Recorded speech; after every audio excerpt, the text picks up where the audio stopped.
There's no doubt that we all hope this works, but it did surprise me last week how bullish, I suppose, how optimistic the president was. Here's the president last week. The Hamas plan, I tell you, it's amazing. You're going to have peace, if you think about it, peace in the Middle East for the first time in, they say, really 3,000 years. So I'm very honored to be a big part of that. Bringing peace after 3,000 years. Now, again, we all hope he's right, but he's dealing with a terrorist group and he's trying to get them to free the hostages. And to be so optimistic, to me, is a bit problematic. I mean, I won't believe this until I see the hostages walking into Israeli hands. Yeah, I mean, this approach by Trump doesn't surprise me, though. This is kind of how he is as a deal maker. He approaches every deal he brokers very optimistically. That's sort of his strategy. But yes, and it pains me to say this, but the idea that Trump or any other international leader for that matter can bring long-lasting peace between Israel and Hamas, I mean, that's kind of just wishful thinking. Of course, Trump is going to do everything in his power to make a miracle happen here. I think he would love to have Middle East peace be a part of his legacy, but let's face it, it's a long shot. And I think we talked about this last week. You know, even if Hamas does agree to this, all it takes, Chris, is a couple of Palestinian radicals to stage another attack on Israel like October 7th, and you have this whole situation again.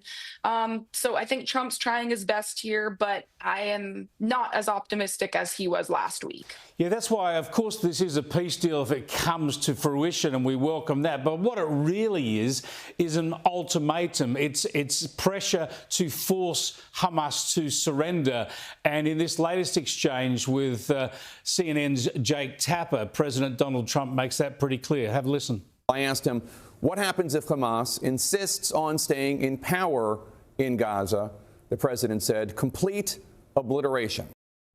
Yeah, that's the point here, isn't it? Unless Hamas rolls over, hands back the hostages and disarms, then both Donald Trump and Benjamin Netanyahu saying that the IDF will go in there and root out the very last people, the very last terrorist cells of Hamas in Gaza.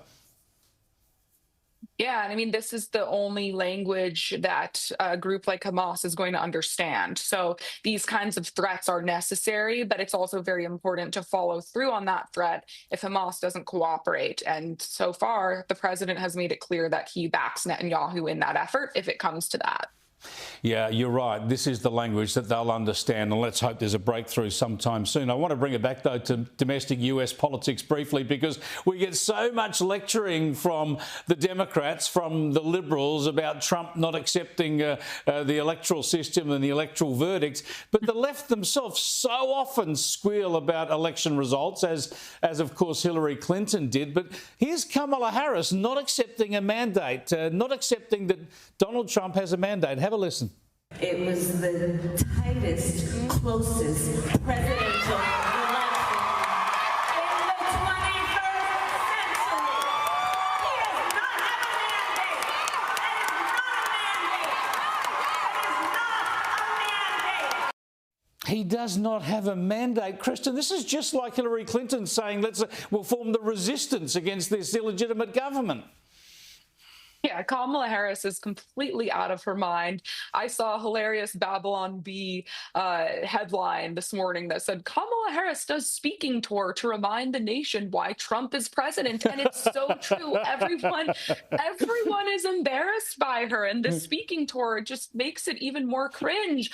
Even committed liberals at this point kind of just wish she would quietly go away. But I'm rooting for her to stay out there. Please, Kamala, run again. But you're right. Trump won every swing state. He won the popular vote. He won the electoral college. Nearly every county in the country went to the right.